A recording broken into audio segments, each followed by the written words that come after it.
கிருபையும் இரக்கமும் நிறைந்த நல்ல ஆண்டவரே, ஆசீர்வாதமான இந்த நல்ல அருமையான இந்த பகல் வேளைக்காக நாங்கள் ஸ்தோத்திரிக்கிறோம். இந்த வேளையில் நாங்கள் ஒருமித்து உம்முடைய நாமத்தை மகிமைப்படுத்த பரலோகத்தின் தேவன் எங்களுக்கு தந்த மேலான கிருபைகளுக்காக நாங்கள் ஸ்தோத்திரிக்கிறோம்.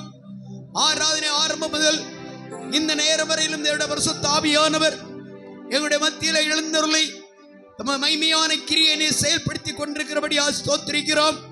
பாடல் மூலமாக, சங்கீதங்கள் மூலமாக, பிள்ளைடைய வசனங்கள் மூலமாக, காணிக்கைகள் மூலமாக உம்முடைய நாமத்தை உயர்த்தக்கூடிய மேன்மையான கிருபைகளை தந்ததுக்காக ஸ்தோத்திரிக்கிறோம். கூடிய அந்த ஒவ்வொருவன் தனித்தனியாக பேர் பேராக கர்த்தரை தொட்டு ஆசீர்வதிப்பீராக. சமூகத்தில் அர்ப்பணிக்கப்பட்ட காணிக்கைகளுக்காக ஜெபிக்கிறோம்.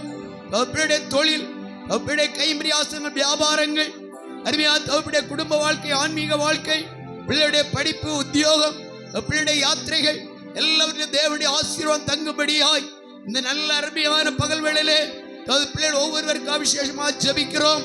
ஒவ்வொரு குடும்பங்களும் தரித்திரங்களும் வேதனைகளும் நெருக்கங்களும் மாறி ஒரு செழுமையும் சமாதானமும் ஆறுதலும் ஆசீர்வாதம் உண்டாக ஆவியானவர் இரக்கம் செய்ய வேண்டும் என்று வேண்டுகிறோம்.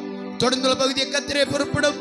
சகல தடைகளை உடையும் தேவ கிருபை தொடர்ந்து எங்களோடு கூட இருக்கட்டும். இயேசுவின் நாமத்தில் ஜெபங்கள் நல்ல பிதாவே, ஆமென். ஆமென். உட்காருவோம்.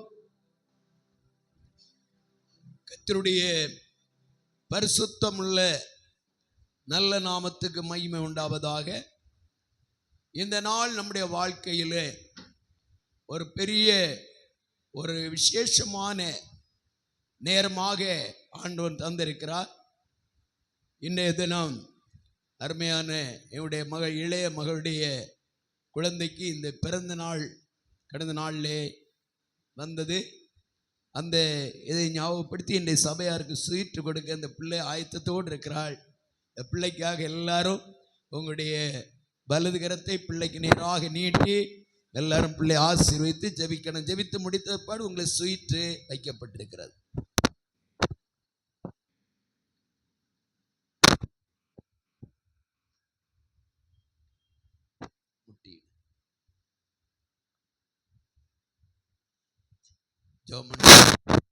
ஆண்டவரே, நாங்கள் ஸ்தோத்திரிக்கிறோம். தர்மையான குழந்தை எல்லா பிள்ளைகளும் வலதுக்கு எங்க நீட்டுங்க. பெரியவங்க சிறியவங்க எல்லாம் நீட்டி பிள்ளை ஆசீர்வதிங்க.